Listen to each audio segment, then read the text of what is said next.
স্ত্রীর মহাব্বতে, মা বাবার মহাব্বতে, দুনিয়ার আরাম আয়েশ জিন্দেগির মধ্যে তুমি ব্যস্ত হয়ে গেছো। আল্লাহ বলে, বান্দা, আমি আল্লাহ তোকে দুনিয়ায় অনর্থক বানাই নাই, এবং আমি আল্লাহর কাছে আসতে হবে না এমনটাও তুমি ভাবিও না। আল্লাহ কেন পাঠাইলেন? আল্লাহর উদ্দেশ্য হলো জমিনে যাওয়ার পর বান্দা আল্লাহর গোলামি করবে, আল্লাহর দাসত্ব করবে, আল্লাহর ইবাদত করবে। ফেরেশতারা বলে, আল্লাহ, মানুষ দুনিয়ায় যাওয়ার পর মারামারি করবে, কাটাকাটি করবে, হানাহানি করবে, রক্তপাত করবে, দুনিয়ায় বেজাল করবে। এই মানুষ দুনিয়ায় পাঠানোর প্রয়োজন নাই, আমরাই তোমার ইবাদতের জন্য যথেষ্ট।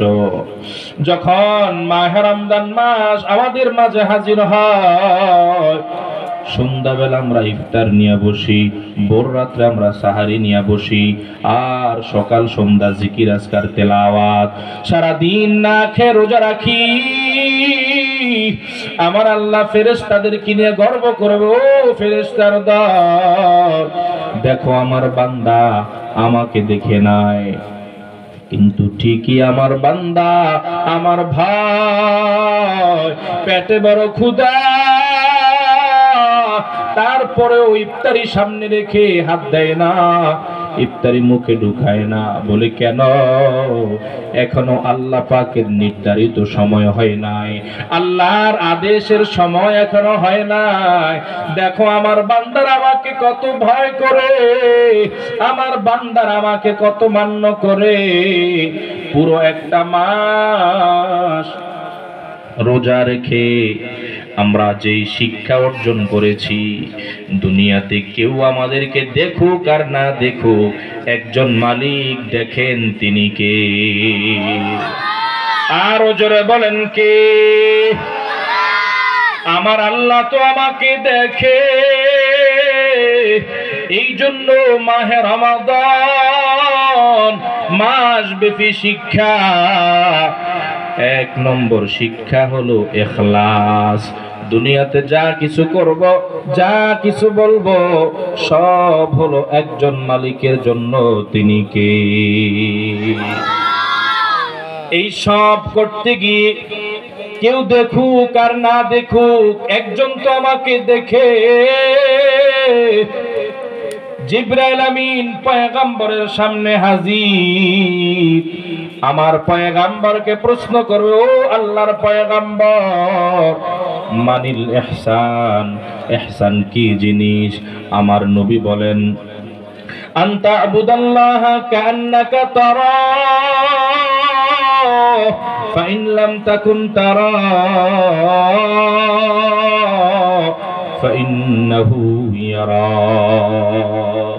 ইহসান হলো বান্দা তুমি আল্লাহকে দেখে দেখে ইবাদত করো। যদি এমনটা তোমার দিলে ফয়দা না হয়, অন্তত এমন চিন্তা করো, কেউ আমাকে দেখে আর না দেখে, আমার মাওলা কিন্তু আমাকে দেখে। সুবহানাল্লাহ। এই জন্য মাহে রমাদান থেকে শিক্ষা নিয়া বাকি 11 মাস আল্লাহর ভয় অন্তরে নিয়া নিজের পরকালের জিন্দেগি সাজাইয়া ইমানের মতো দৌলত অর্জন করিয়া নেক আমল নিয়া যদি কবরে যাইতে পারি, তাহলেই আপনার আমার জীবন সফল হয়ে যাবে। সুবহানাল্লাহ।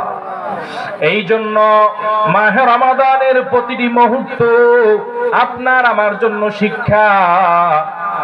মাহে রমাদান থেকে শিক্ষা নিয়ে বাকি 11 মাস আমরা আল্লাহর সন্তুষ্টি অর্জন করার জন্য ব্যস্ত হয়ে যেতে হবে।